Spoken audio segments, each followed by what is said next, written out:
नमस्कार छात्रों, आज मैं EMI 4th सेमेस्टर वालों के लिए आज हिंदी विषय के बारे में बताने चल रहा हूँ। EMI जो हिंदी से चतुर्थ सेमेस्टर वाले बच्चे हैं वो ध्यान से देखेंगे पाठ्यक्रम, और उसके तुरंत बाद मैं आपको आपके चतुर्थ प्रश्न पत्र, निबंध या लघु प्रबंध के बारे में बताऊंगा। तो चलिए मैं आपको शुरू करता हूँ। आपका जो पहला पेपर है आधुनिक काव्य है, जिसमें आपको पढ़ाया गया है, ऊपर वीडियो उपलब्ध है। इसके बाद दूसरा प्रश्न पत्र आपका है छायावादोत्तर काव्य, अर्थात प्रगतिवादी प्रयोगवादी आधुनिक युग की कविताओं का संकलन छायावादोत्तर काव्य के अंतर्गत संकलित किया गया है।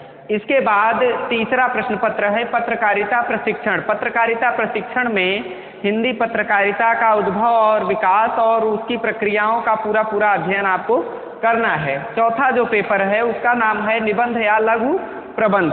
अब देखिए छात्रों, इसके संदर्भ में ये बात है कि निबंध हिंदी निबंध आपको दो तरह के पूछे जाएंगे। पहला जो निबंध होगा वो साहित्यिक निबंध होगा, ठीक है, साहित्यिक निबंध होगा। और दूसरा जो होगा निबंध आपके पाठ्यक्रम में वो होगा समसामयिक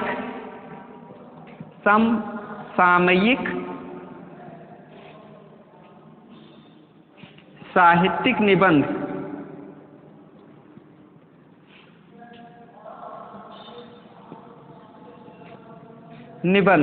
अब देखिए छात्रों, इसके संदर्भ में आपसे परीक्षा में दो प्रश्न पूछे जाएंगे। एक होगा साहित्यिक निबंध होगा और दूसरा होगा समसामयिक निबंध। साहित्यिक निबंध में से अब आप देखिए, आपके प्रश्न पत्र के दो खंड होंगे, खंड एक और खंड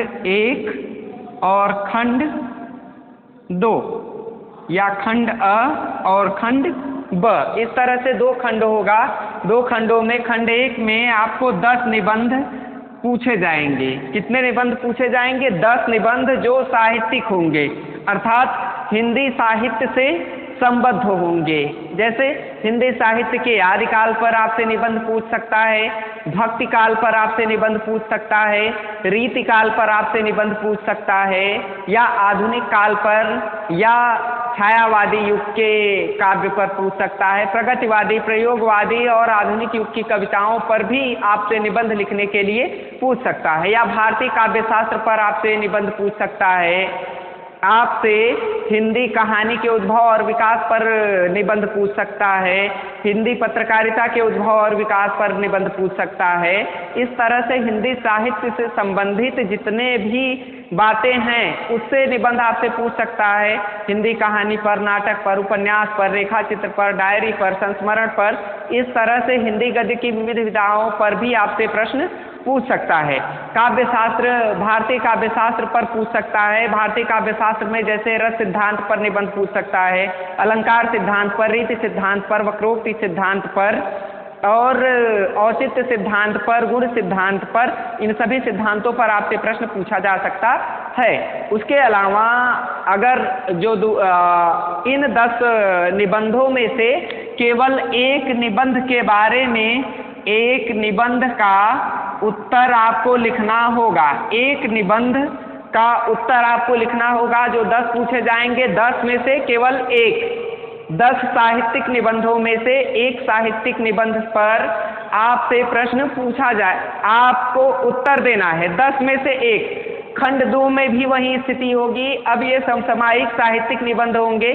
समसामयिक का अर्थ ये होता है कि जो चल रहा है, जो वर्तमान समय में विद्यमान है, जैसे स्त्री विमर्श या वर्तमान समय में भ्रष्टाचार पर आपसे निबंध पूछ सकता है, वर्तमान समय की राजनीति पर आपसे निबंध पूछ सकता है, पर्यावरण पर साहित्यिक निबंध आपसे पूछ सकता है कि साहित्य के अनुसार पर्यावरण के बचाव के लिए क्या क्या उपाय किए जा सकते हैं, चर्चा कीजिए। इस तरह से निबंध बना सकता है। तो छात्रों आप ध्यान दीजिएगा कि 2 निबंधों की ही तैयारी हमें इतने अच्छे ढंग से कर लेनी है कि ताकि ये हमारा जो वो निबंध होता है उसमें से हम 100 नंबर आसानी से प्राप्त कर सकें और आगे आराम से बढ़ सकें और समझ सकें कि हम कितना नंबर प्राप्त कर सकते हैं। इसमें से भी 10 में केवल एक निबंध लिखना है। प्रत्येक जो निबंध होगा, एक निबंध का मूल्य कितना है? 50 नंबर। एक निबंध आपको दिलवाएगा, 50 अंक आपको एक निबंध दिलवाएगा। ठीक है छात्रों, 50 अंक। ध्यान दीजिएगा, 2 निबंधों में आपको 100 नंबर मिलने वाला है। तो आप ध्यान देंगे कि बहुत अच्छे से अगर यदि आप पढ़ते हैं तो आपका काम हो जाएगा और आप एक अच्छे छात्र की तरह स्कोरिंग कर पाएंगे परीक्षाओं में। अन्यथा आप इन पेपर्स में अच्छे अंक नहीं ला पाते, जिसकी वजह से आप नेट जेआरएफ इत्यादि की परीक्षाओं को देने में असफल रहते हैं। ये ऐसा प्रश्न पत्र है जिसमें आप 100 में से 90 नंबर तक आसानी से प्राप्त कर सकते हैं यदि आप कुछ दिनों तक अच्छे से पढ़ाई कर लें। तो चलिए हम निबंध के बारे में बताना शुरू करते हैं कि निबंध क्या है और निबंध किसे कहते हैं। इस बारे में अब देखिए, लगभग 10 निबंध आपसे पूछे जाएंगे। तो साहित्य के विविध क्षेत्रों से मैं 10 निबंधों का चयन करूंगा जो आपके परीक्षाओं के लिए अत्यंत ही उपयोगी है, जो निबंध सर्वश्रेष्ठ निबंध की श्रेणी में आते हैं, जो हमेशा परीक्षाओं में पूछे जाते रहते हैं। ऐसे निबंधों का मैं चयन करके लेके आऊंगा आपके सामने और आपके सामने मैं उन निबंधों को प्रस्तुत करूंगा। तो आप ध्यान दीजिए कि निबंध, अगर पहला जो प्रश्न बनता है, कभी कभी पूछा जाता है, अधिकांशतः परीक्षाओं में, विविध परीक्षाओं में भी आता है, वो ये है, निबंध किसे कहते हैं, निबंध कितने प्रकार के होते हैं और निबंध की शैलियों पर चर्चा कीजिए। तो ठीक है, तो हम शुरू करते हैं। निबंध किसे कहते हैं, अर्थात निबंध की परिभाषा, निबंध के प्रकार और निबंध की विविध शैलियों की चर्चा मैं आपसे आज करूंगा। यदि आप 1.5 घंटे तक एक निबंध को अच्छे से लिख लेते हैं तो आप बहुत अच्छा अंक भी प्राप्त करते हैं और परीक्षाओं में भी बहुत सफल रहते हैं। तो चलिए हम शुरू करते हैं। जैसा कि आप देख रहे हैं, निबंध, निबंध शब्द नी प्लस बंध के संयोग से बना है। ठीक है, इसका निबंध का अर्थ हुआ कि नी अर्थात नियोजित ढंग से, नियोजित ढंग से। बंध का अर्थ हुआ बांधना, और इसमें घाई प्रत्यय का योग है। नियोजित ढंग से बांधने के अर्थ में घाई प्रत्यय जो है ये संग्राहार्थक प्रत्यय है।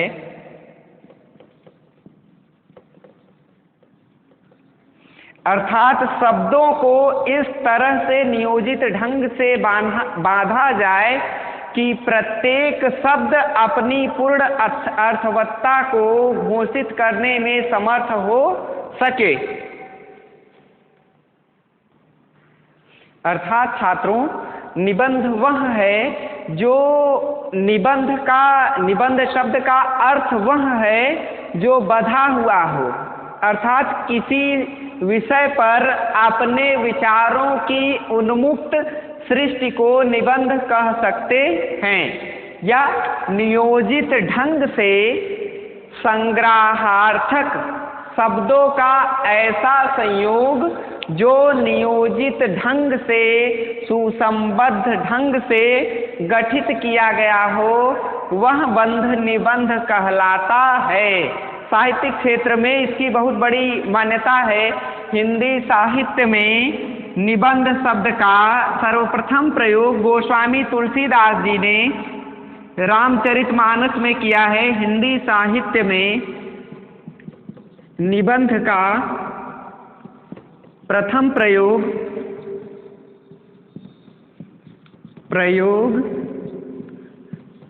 तुलसीदास जी ने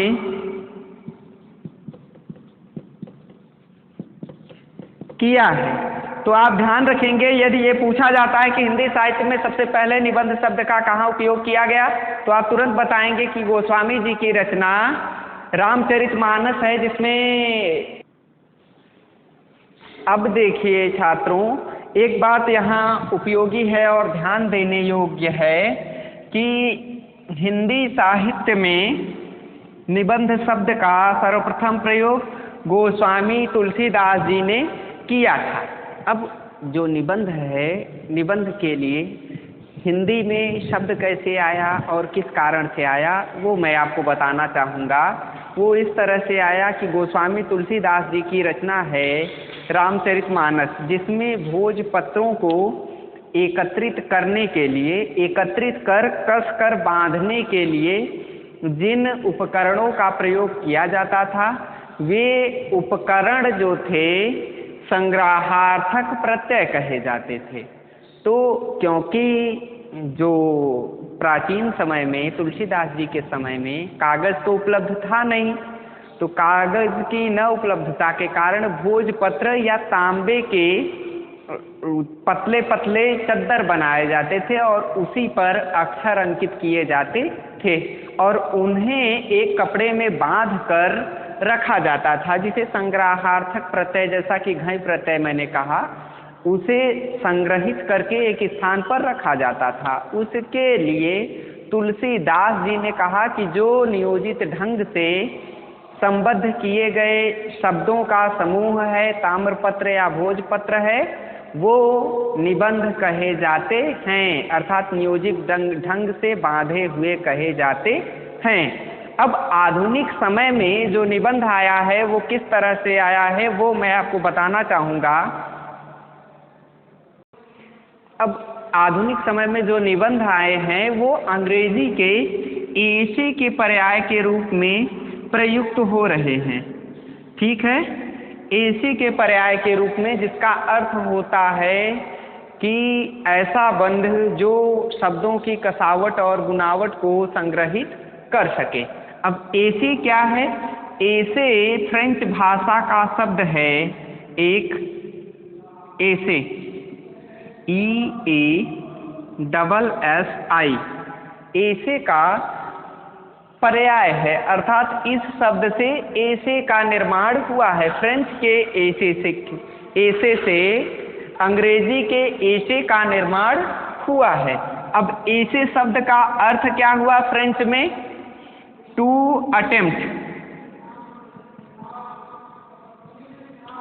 टू अटेम्प्ट, अर्थात ऐसा जोड़ा, किसी को जोड़ना, अर्थात शब्दों के जोड़ने की प्रक्रिया को निबंध या एसे कहा जाता है। अब जो निबंधकार होता है वह निबंध में शब्दों के माध्यम से अपने विचारों की सफल सृष्टि करता है तथा इस गद्य विधा में निबंधकार पूर्णतः अपने विचार देने के लिए स्वतंत्र होता है। वह अपने विचारों की सृष्टि पूरी तरह से कर सकता है। यदि आपसे पूछा जाता है कभी भी कि भारत में निबंध शब्द का प्रयोग हिंदी के लिए सर्वप्रथम किसने किया, तो तुलसीदास ने। वर्तमान समय में निबंध किसके पर्याय के रूप में प्रयुक्त हो रहा है, तो अंग्रेजी के एसे के। और अंग्रेजी का एसे कहाँ से आया है, तो वो फ्रेंच के एसे शब्द से EASSI, जिसकी मीनिंग है एसे का अर्थ क्या हुआ? टू अटेम्प्ट, अर्थात शब्दों के जोड़ने की प्रक्रिया को अंग्रेजी विचारकों ने निबंध कहा है। अब निबंध की परिभाषा क्या है, मैं वो आपको बताना चाहूँगा। निबंध वह है जो नियोजन पूर्वक निकाम बहुत अच्छी तरह से सुंदर ढंग से कसाव या रचाव ही निबंध रचना की बुनावट है, जिससे उसका वास्तविक स्वरूप सामने आता है। निबंध में लेखक विषय से आरंभ करके उसी की ओट में आत्मचित्रण करता है। व्यक्तित्वाभिव्यंजना निबंध की खास विशेषता है।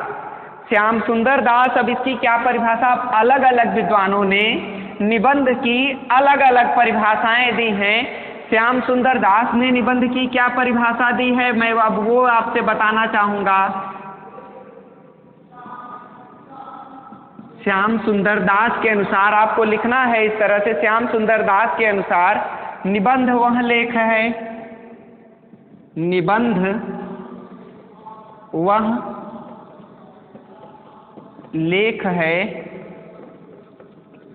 जिसमें, वह लेख है जिसमें गहन विषय पर, किसी विषय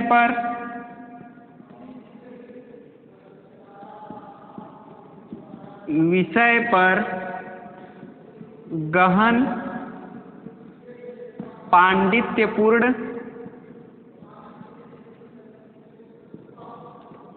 विचार किया जाता है। आप ध्यान देंगे जब परीक्षाओं में लिख रहे होंगे तो इस तरह से आप डबल इन्वर्टेड कामा का प्रयोग अवश्य करेंगे, क्योंकि देखिए छात्रों, ये सबसे सफल अभिव्यक्ति का माध्यम है कि जब अगर आप किसी विचारक की बात को बता रहे हों तो इस तरह से डबल इन्वर्टेड कामा में अपनी बातें व्यक्त करेंगे, जिससे आप जिस बात को लिख रहे हैं वह बहुत ही आकर्षक होगी। परीक्षाओं में यह अत्यंत ही उपयोगी माना जाता है कि विराम चिन्हों का छात्र ने सही से उपयोग किया है अथवा नहीं। यदि आपने विराम चिन्हों का उपयोग किया है अच्छे से और छोटी छोटी गलतियों को आपने दूर करने का प्रयास किया है तो आपका निबंध अत्यंत ही सफल माना जाएगा। फिर इसके बाद हिंदी निबंध के संदर्भ में आचार्य शुक्ल कहते हैं, आचार्य शुक्ल के अनुसार, आचार्य रामचंद्र शुक्ल वही हैं जिन्होंने हिंदी साहित्य का इतिहास लिखा हुआ है, ठीक है। उन्होंने निबंध की क्या परिभाषा दी है कि संस्कृत आचार्यों का मानना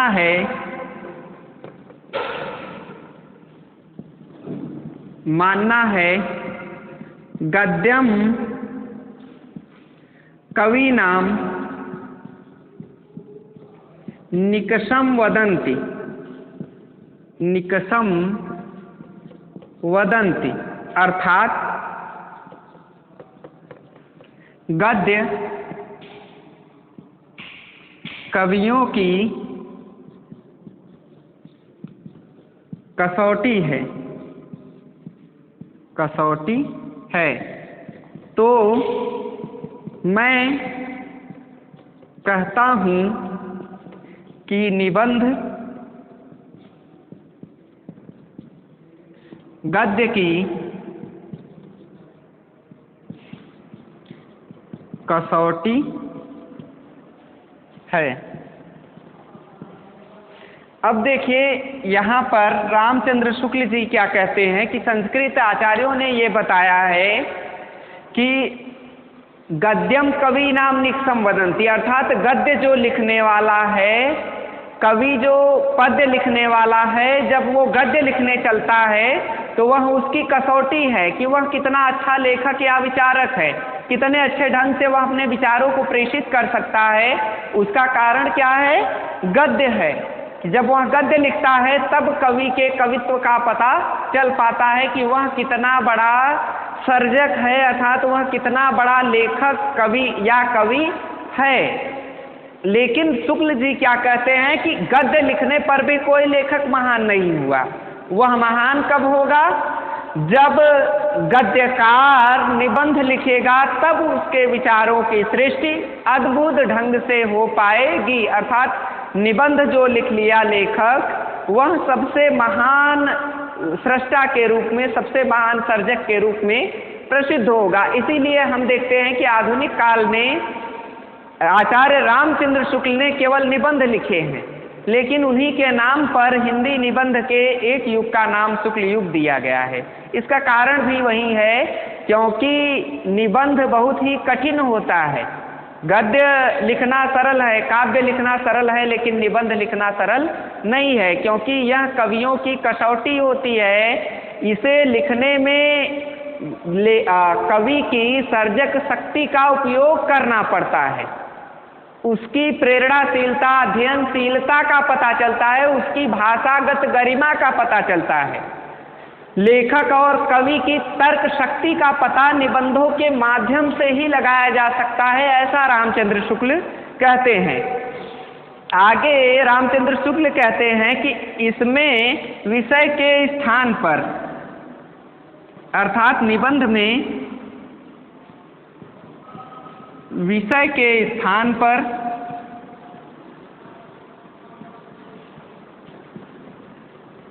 कवि का व्यक्तित्व पाठक के मन पर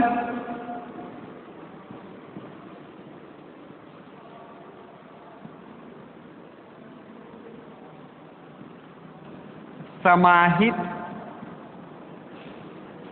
होता है। अब देखिए आगे वो कहते हैं कि जो निबंध होता है इसमें विषय के स्थान पर कवि के व्यक्तित्व, कवि जो है उसका व्यक्तित्व पाठक को मोहित कर लेता है, पाठक को अपनी ओर आकर्षित कर लेता है, पाठक को एक नवीन दृष्टिकोण प्रदान करने लगता है। इस तरह की प्रवृत्ति निबंध में आ जाती है। फिर इसके बाद अगली जो महत्वपूर्ण बात है निबंध के संदर्भ में, निबंध की अगली परिभाषा आचार्य हजारी प्रसाद द्विवेदी व्यक्त करते हैं। वो बताते हैं कि निबंध जो है व्यक्ति में सुंदर विचारों की सृष्टि करने का माध्यम है। सुंदर विचार बिना निबंध के आ ही नहीं सकते हैं। तो देखिए उनके द्वारा दिया गया विचार यह है कि निबंध आचार्य हजारी प्रसाद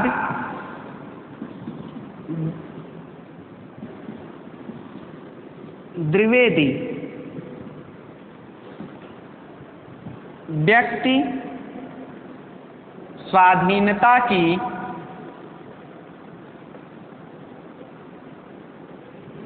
उपज का नाम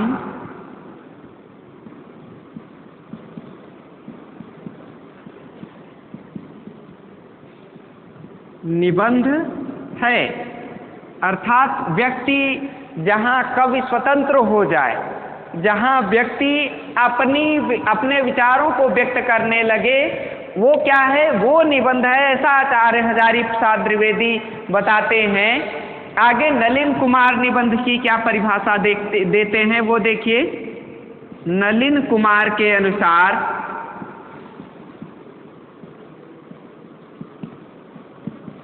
निबंध क्या है, किसी विषय पर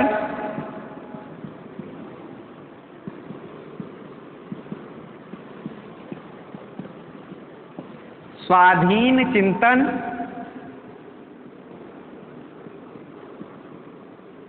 स्वाधीन चिंतन और निश्चल अनुभूतियां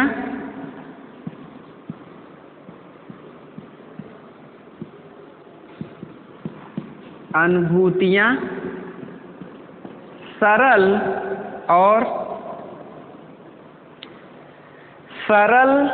और सजीव,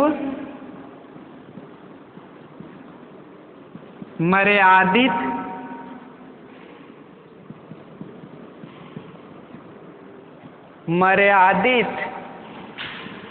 भावनाओं का गद्यात्मक प्रकाशन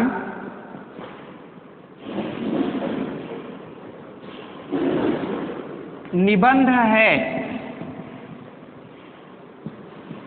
अब देखिए नलिन कुमार क्या कहते हैं निबंध के बारे में कि यह किसी विषय पर स्वाधीन चिंतन और निश्चल अनुभूतियां तथा सरल सजीव मर्यादित भावनाओं का जब गद्यात्मक प्रकाशन किया जाए तो वो क्या है, वो निबंध है, ऐसा नलिन कुमार बताते हैं। आगे रामचंद्र तिवारी निबंध की परिभाषा अपने विकास, अपने दृष्टिकोण के माध्यम से इस प्रकार व्यक्त करते हैं।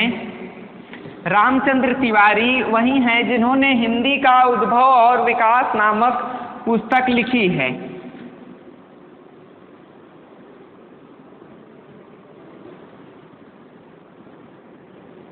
रामचंद्र तिवारी बताते हैं निबंध की विषयगत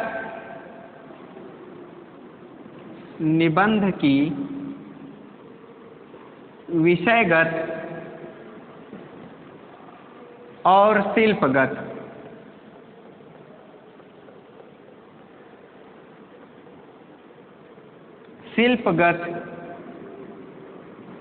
कोई विशेषता नहीं है। अब क्या है? निबंध का विषय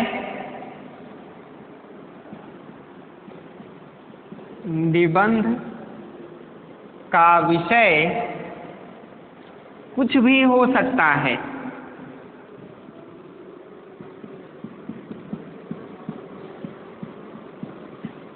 निबंध का विषय कुछ भी हो सकता है। यह सर्वाधिक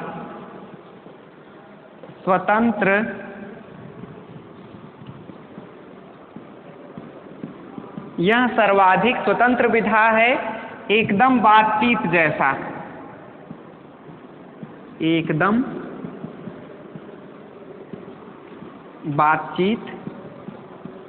जैसा।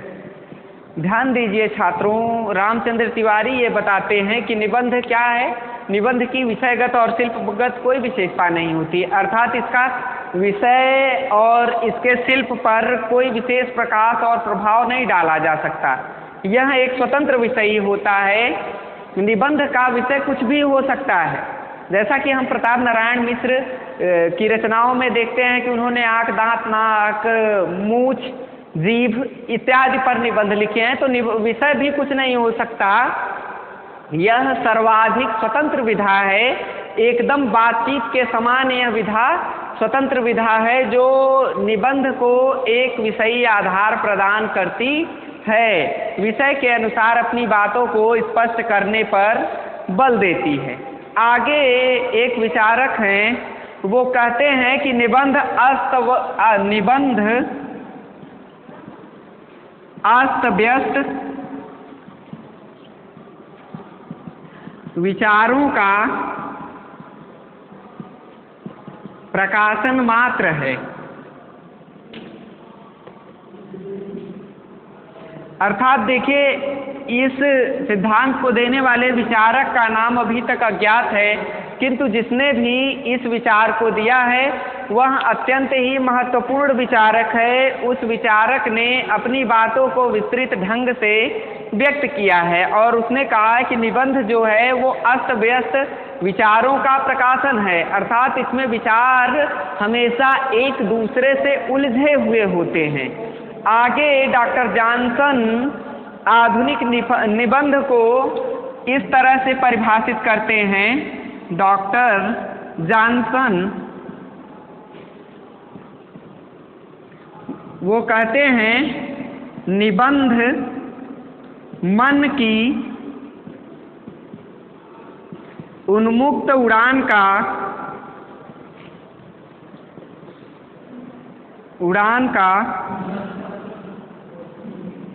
नाम है। निबंध क्या है? मन की उन्मुक्त उड़ान का नाम है। और उन्होंने आगे निबंध की परिभाषा इस प्रकार व्यक्त की है कि निबंध मानसिक जगत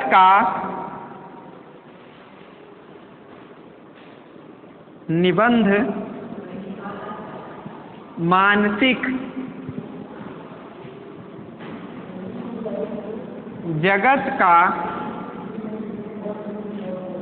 वह उद्विलास है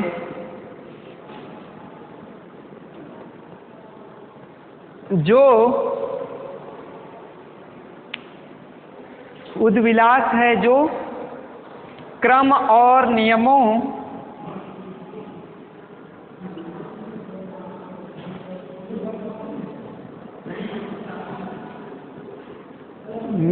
पर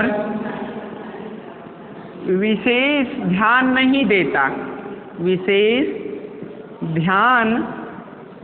नहीं देता है, तो क्या करता है, वह आगे बताते हैं, विशेष ध्यान नहीं देता, यह विचारों की अधूरी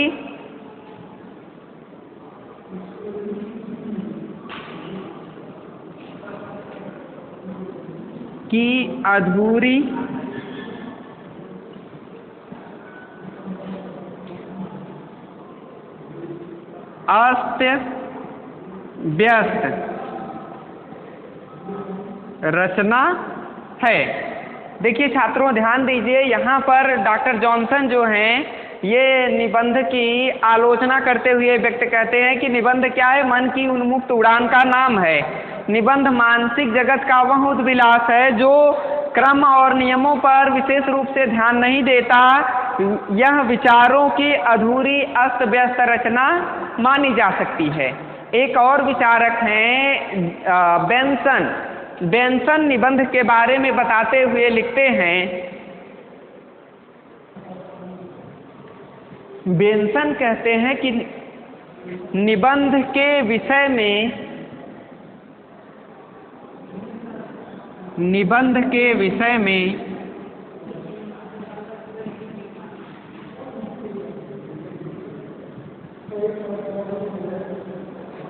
विषय वस्तु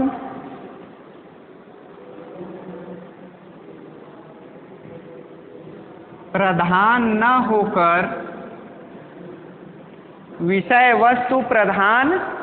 न होकर क्या है, निबंध लेखन की शैली,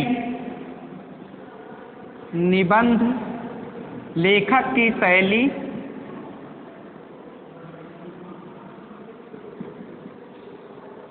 और उसका व्यक्तित्व है।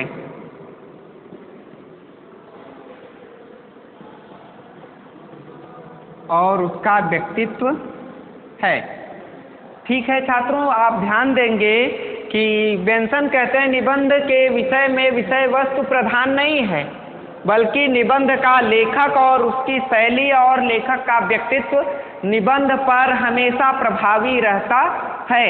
आगे रॉबर्ट लिंड है, वो कहता है कि निबंध की विषय वस्तु असीम है।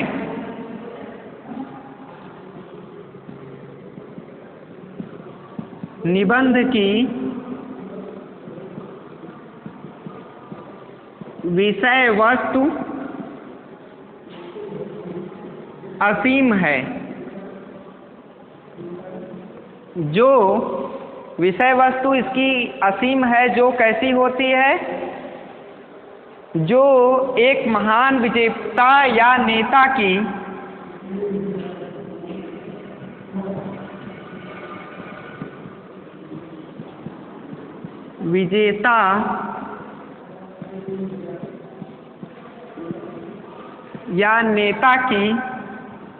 मृत्यु से लेकर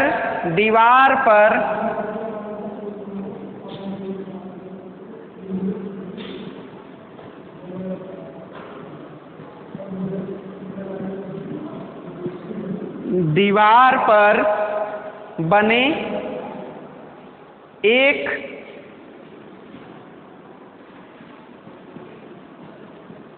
चिन्ह को अपनी विषय वस्तु बना सकती है।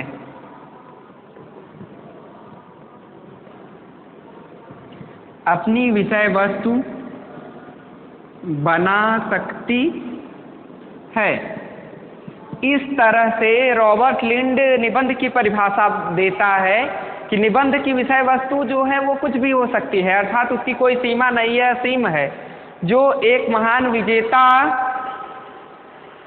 या नेता की मृत्यु से लेकर दीवार पर बने एक चिन्ह को अपनी विषय वस्तु बना सकती है, अर्थात वह किसी विजेता की मृत्यु को भी अपने निबंध का विषय बना सकती है और दीवार पर अंकित किसी एक विशेष अक्षर का भी विस्तृत वर्णन वो कर सकती है। इस तरह की प्रवृत्ति निबंधों में पाई जाती है। अगर सभी विचारकों की परिभाषाओं का हम आकलन करें तो यह कह सकते हैं कि निबंध जो है वो औद्योगिक विकास का एक आत्मज है। आत्मज अर्थात पिता है औद्योगिक विकास का। एक पिता है जो कैसा है, जो देश, राष्ट्र, समाज, व्यक्ति और नई वाक चेतनाओं की अनेक मुद्राओं को अपनाते हुए कभी हास्य विनोद की बातों को सम्मिलित करता है, कभी उनका कटाक्ष करता है। निबंध वही विधा है जो छोटे से विषय को आकर्षक रूप में पाठक के सामने व्यक्त कर सकती है। अब निबंध के कितने भाग हो सकते हैं, इन विचारकों ने उपरोक्त जितने भी विचारकों की चर्चा मैंने किया, चाहे रामचंद्र शुक्ल हो, रामचंद्र तिवारी हो, श्याम सुंदर दास हो, और चाहे बेंसन हो, जॉनसन हो, रॉबर्ट लिंड हो, सब ने निबंध में 3 बातों का होना अत्यंत ही आवश्यक माना है। वो 3 बातें क्या हैं? निबंध का प्रारंभ, निबंध का मध्य और निबंध का अंत कैसे होना चाहिए, इस पर उन्होंने अपने विचार व्यक्त किए हैं। निबंध का जब प्रारंभ हो तो प्रारंभ में आकर्षक बातों का समावेश होना चाहिए, अर्थात प्रारंभ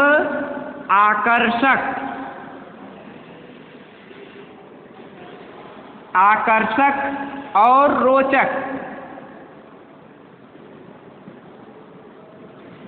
जैसे ही पाठक निबंध के विषय को देखे, निबंध के पहले वाक्य को पढ़े, तो तुरंत ही उसे रोमांच की प्रवृत्ति होने लगे। रोमांच जब पाठक के मन में भर जाए, तब समझिए कि एक सफल निबंध लिखा जाना शुरू हो चुका है। अर्थात प्रारंभ बहुत ही आकर्षक ढंग से निबंधकार को करना चाहिए। फिर इसके बाद मध्य कैसा हो? मध्य विस्तृत और विचारोत्पादक होना चाहिए। अर्थात मध्य जैसे जैसे निबंध आगे बढ़ता जाए, निबंध की प्रक्रिया विस्तृत होती चली जाए, निबंध विविध विषयों को लेकर आगे बढ़ता चला जाए, इस तरह की प्रवृत्ति निबंध में आनी चाहिए। निबंध का मध्य बहुत ही विस्तृत होना चाहिए, एक एक बात का सूक्ष्मता के साथ विस्तृत विश्लेषण प्रस्तुत किया जाना चाहिए। और अंत कैसा हो?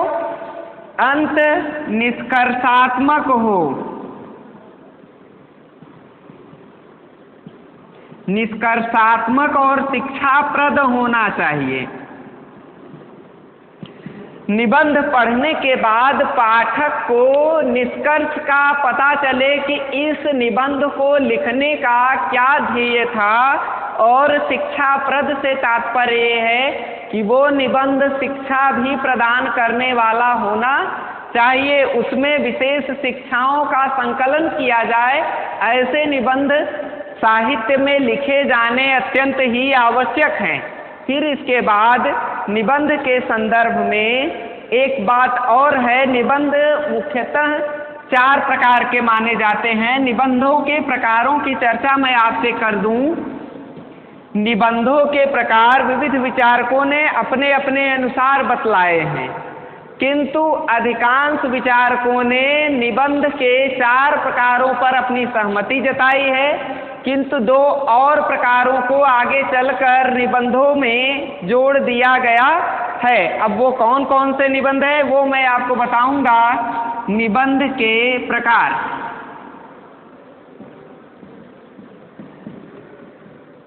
पहला विचारात्मक निबंध,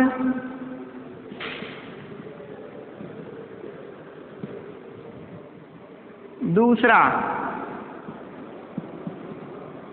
भावात्मक निबंध,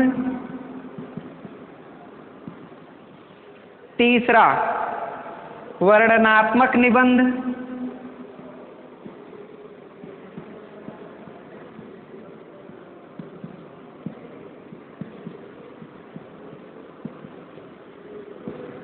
चौथा, व्याख्यात्मक निबंध।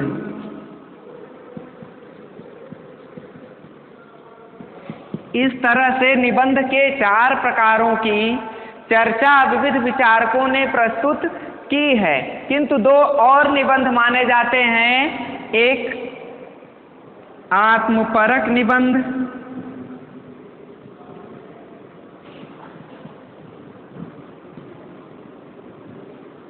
और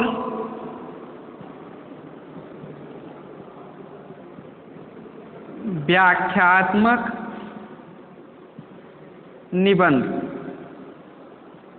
इस तरह से निबंधों के 6 प्रकार भी गिनाए हैं विचारकों ने।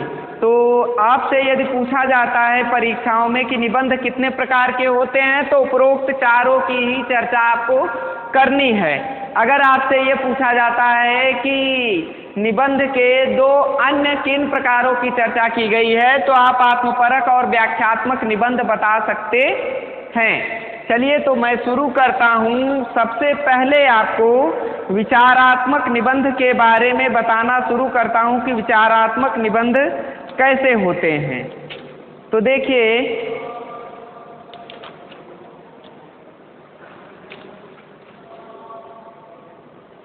विचारात्मक निबंध ऐसे निबंध होते हैं, ये मैं मिटा करके बताऊंगा आपको।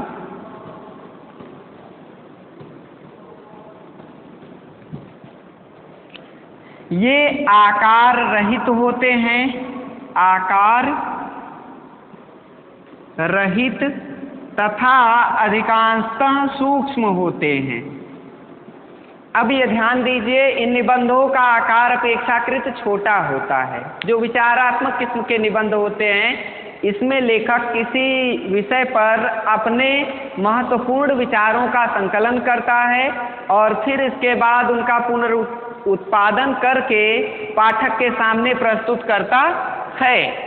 आकार रहित और सूक्ष्म किस तरह के होते हैं? आकार सूक्ष्म इस तरह के निबंध होते हैं क्योंकि इसमें विचार ही होते हैं, इस कारण से ये अपेक्षाकृत छोटे होते हैं।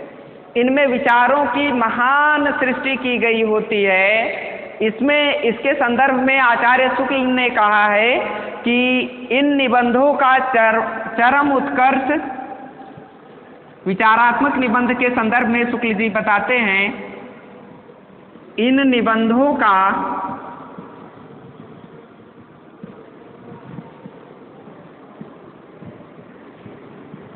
चरम उत्कर्ष, इन निबंधों का चरम उत्कर्ष वहां मिलता है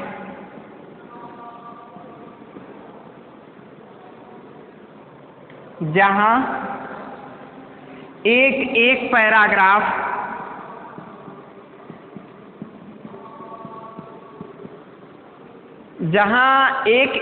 पैराग्राफ कैसे हो, दबाकर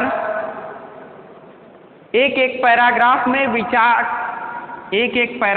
में विचार दबाकर कसे गए हों। इस तरह के निबंधों में, विचारात्मक निबंधों में जो विचार होते हैं वो एक एक पैराग्राफ में बताए गए होते हैं, अर्थात इनका एक भी पैराग्राफ यदि छूट जाए तो अच्छे निबंध की श्रेणी से ये हट जाते हैं। और आगे वे कहते हैं कि एक एक वाक्य किसी सुसंबद्ध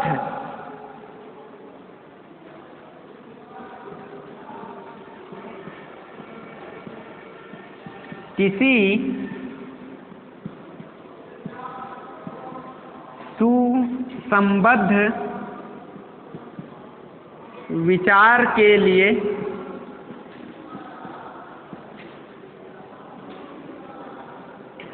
बने हों। इस तरह की प्रवृत्ति इन निबंधों में विद्यमान होती है और इसमें विवेचन जो होता है, इसमें विवेचन प्रकृति नियमों को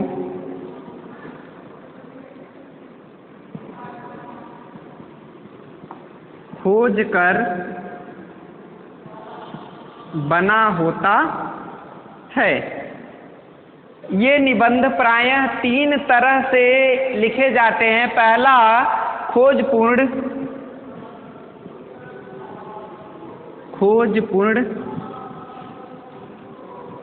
या साहित्यिक निबंध।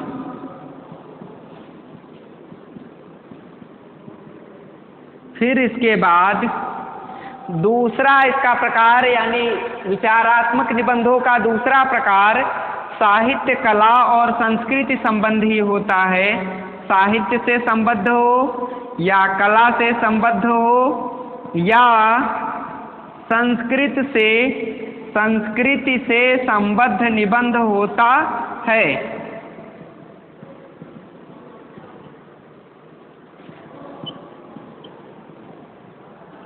फिर इसके बाद इसका तीसरा प्रकार होता है उपयोगी विषयों से संबंधित, उपयोगी विषय को लेकर लिखा जाने वाला निबंध।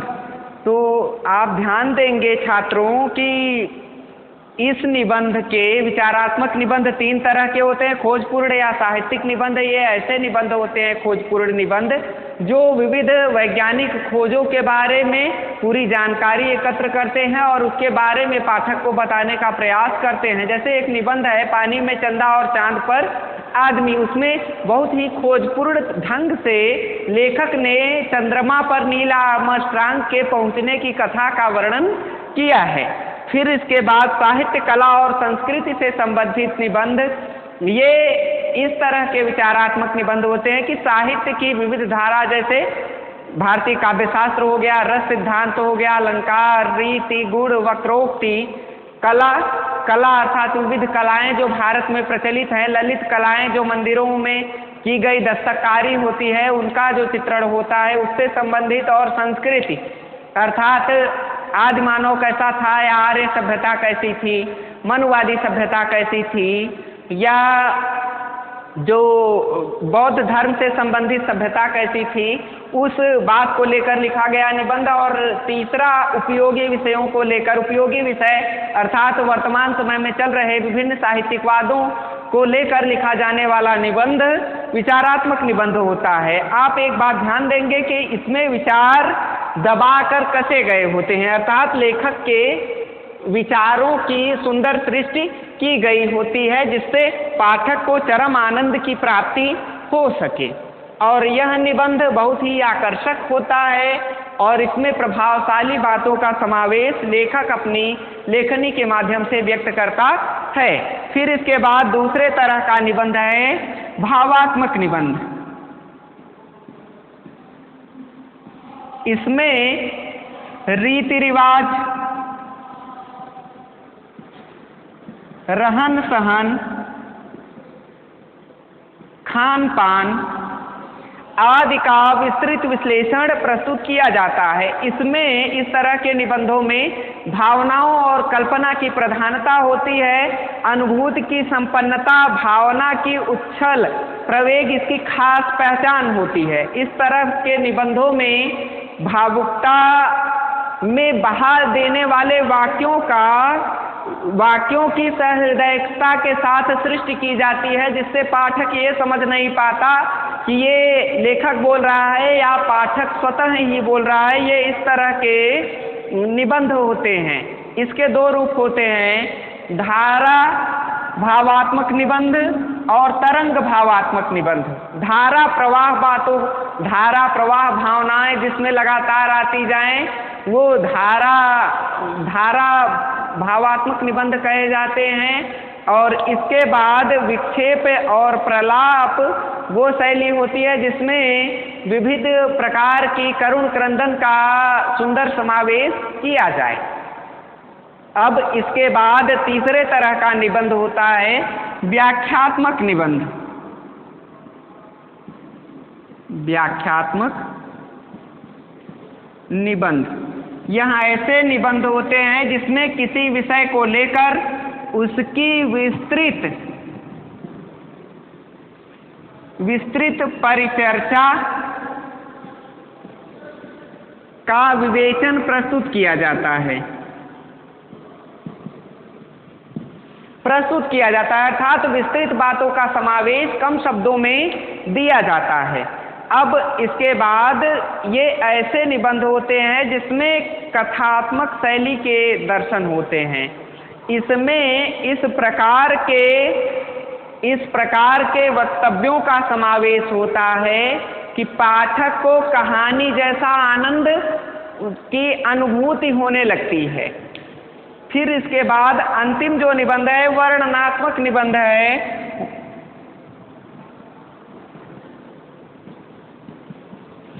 वर्णनात्मक निबंध किसी विशेष नदी, पहाड़,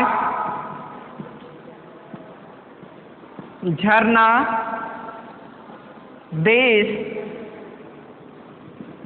काल,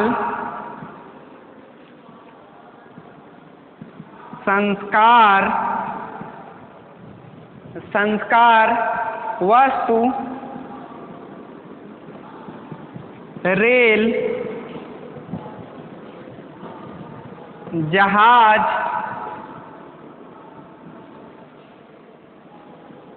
बस, राम मंदिर,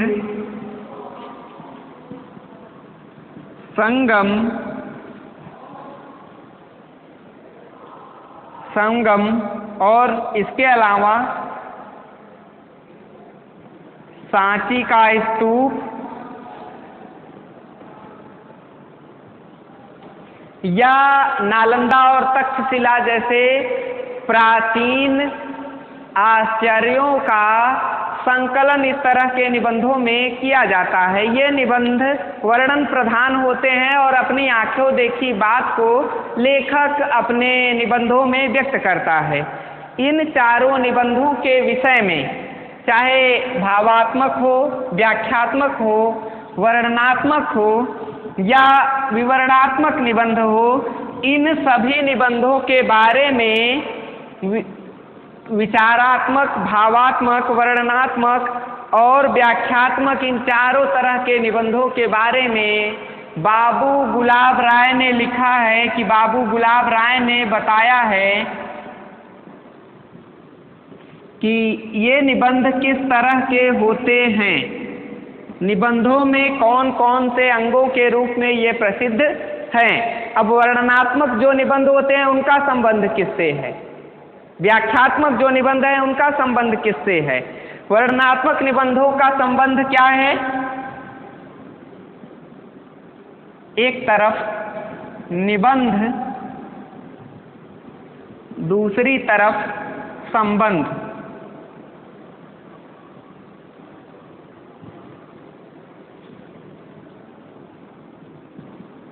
वर्णनात्मक निबंधों का संबंध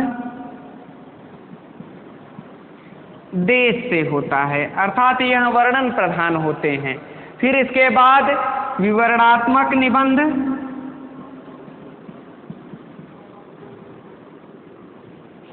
का संबंध काल से होता है, परिस्थिति से होता है। फिर इसके बाद वो बताते हैं कि विचारात्मक निबंध जो होते हैं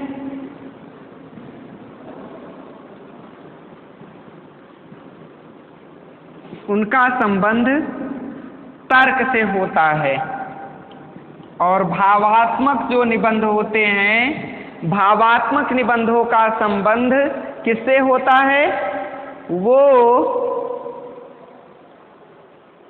हृदय से।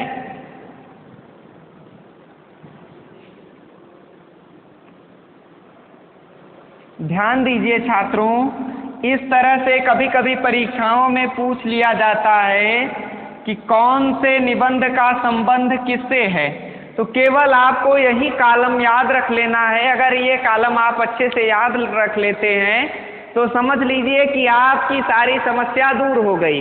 जैसे परीक्षाओं में आपने देखा होगा कि यह किस शैली में लिखी गई बात है, तो आप समझ नहीं पाते कि यह किस तरह का निबंध है, वर्णनात्मक है, विवरणात्मक है, विचारात्मक है कि भावात्मक है। उस बात को आप समझ नहीं पाते हैं। तो अगर केवल इतना समझ लेते हैं तो आपका समझ लीजिए कि आधे से अधिक कार्य संपन्न हो गया है।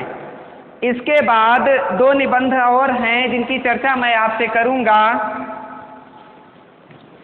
पहला है आत्मपरक निबंध, यानी आप इसे पांचवें प्रकार का निबंध कह सकते हैं, आत्मपरक निबंध। इन निबंधों में जो लेखक का व्यक्तित्व है, लेखक अपने व्यक्तित्व का स्वतः चित्रण करता है और वह अपनी बातों का समावेश अपने निबंधों में प्रस्तुत करता है, अपनी विचारों का, अपने भावनाओं का, अपने तथ्यों का विस्तृत विवेचन करता है। इसकी अभिव्यक्ति दो प्रकार से होती है। पहला विषय के ब्याज से होती है और दूसरा व्यक्तिगत वाणी देकर, अर्थात एक स्वतः अपनी बात को समझकर दूसरे की बात या तो सुनकर इन निबंधों को लिखा जाता है।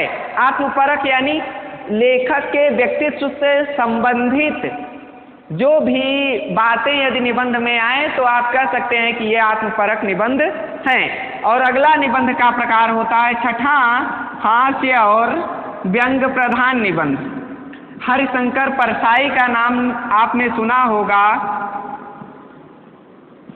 उन्होंने इस तरह के निबंधों की सृष्टि की है। हास्य और व्यंग प्रधान निबंध इस तरह के होते हैं जहां हंसी या कुतूहल या अभिव्यक्ति का ऐसा माध्यम जिसमें मनोरंजन के माध्यम से विस्तृत जानकारियों का सुंदर समावेश प्रस्तुत किया जाए। इस तरह के निबंधों को दो रूपों में व्यक्त किया जाता है। पहला विशुद्ध मनोरंजक निबंध, दूसरा व्यंग प्रधान। विशुद्ध मनोरंजक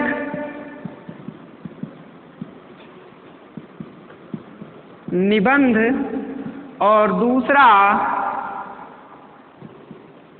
व्यंग प्रधान। देखिए, आपने बाल मुकुंद गुप्त का नाम सुना होगा। उन्होंने विशुद्ध मनोरंजक निबंध लिखे थे और व्यंग प्रधान निबंध हरिशंकर परसाई ने लिखे थे। ये इस तरह के विशुद्ध मनोरंजक निबंध होते हैं जिसमें किसी को मस्ती दिलाने के लिए, प्रसन्नता पैदा करने के लिए ऐसे निबंध लिखे जाते हैं। और व्यंग प्रधान निबंध ऐसे होते हैं तत्कालीन समय की राजनीतिक व्यवस्था, सांस्कृतिक व्यवस्था या सामाजिक कुरीतियों पर व्यंग करते हुए अपनी बातों को व्यक्त करने की प्रक्रिया इस तरह के निबंधों में आती है। तो छात्रों, मेरी तरफ से निबंध के प्रकारों की चर्चा समाप्त हुई। एक और तरह के निबंध प्रकाश में आए हैं, ललित निबंध। ठीक है, ललित निबंध ये इस तरह के निबंध होते हैं जिनमें हमेशा व्यक्तित्व की झलक कवि की होती है, लेकिन कहीं भी पाठक को ये प्रतीत नहीं होता कि लेखक अपने व्यक्तित्व के बारे में बता रहा है। पाठक का व्यक्तित्व लेखक के व्यक्तित्व से ऐसा जुड़ जाता है कि वह लेखक की भावनाओं को अपनी भावनाएं समझने लगता है और वह समझकर भावना की धारा में बह जाता है। तो इस तरह की कोट से संबंधित जो भी निबंध लिखे जाते हैं वे ललित निबंध कहे जाते हैं। तो आज के लिए छात्रों इस वीडियो में इतना ही। अब अगले वीडियो में मिलेंगे तो आपसे अगले विषय के बारे में चर्चा करेंगे। तब तक के लिए खुश रहिए, प्रसन्न रहिए, घर में रहिए। धन्यवाद।